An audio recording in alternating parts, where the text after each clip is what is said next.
Shoutout sa mga ganitong klaseng motovlogger. Yung mga nagdadrive. Ba, yung mga nasa expressway. Tapos gagano ng na hinahawakan yung kanyang manibela. Nagaganon. Pero tumatakbo yung motor, di ba? Kalma. Kalma. Kalma. Sinusuway mong batas? Kapatid, idolo? Kalma. Kalma. Okay? Ito ang sinusuway mo lang naman ng batas. Gawa mong paglalaro habang nagmumotor na hindi mo hawak ang iyong manibela ay nilalagay mo lang. Kalma. Kalma. Ay nilalagay mo lang sa balag ng alanganin ang sarili mo. Kalma.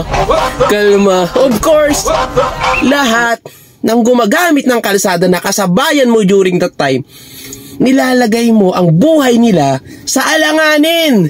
Idolo, kalma. Kalma. Kalma. Kalma. Nilalagay mo sa balag ng alanganin, pinopost mo pa. So kalma. Kalma, Guy Romero. Diba? Kalma. Di mo ba alam na ito, bawal? Diba? As per Republic Act 4136, Anti-Distracted Driving Act. Ito, diba? For the views. Okay lang na wag tayong sumunod. Papakita natin sa followers natin na kaya natin magmotor habang naggaganito sa tangko. Kalma.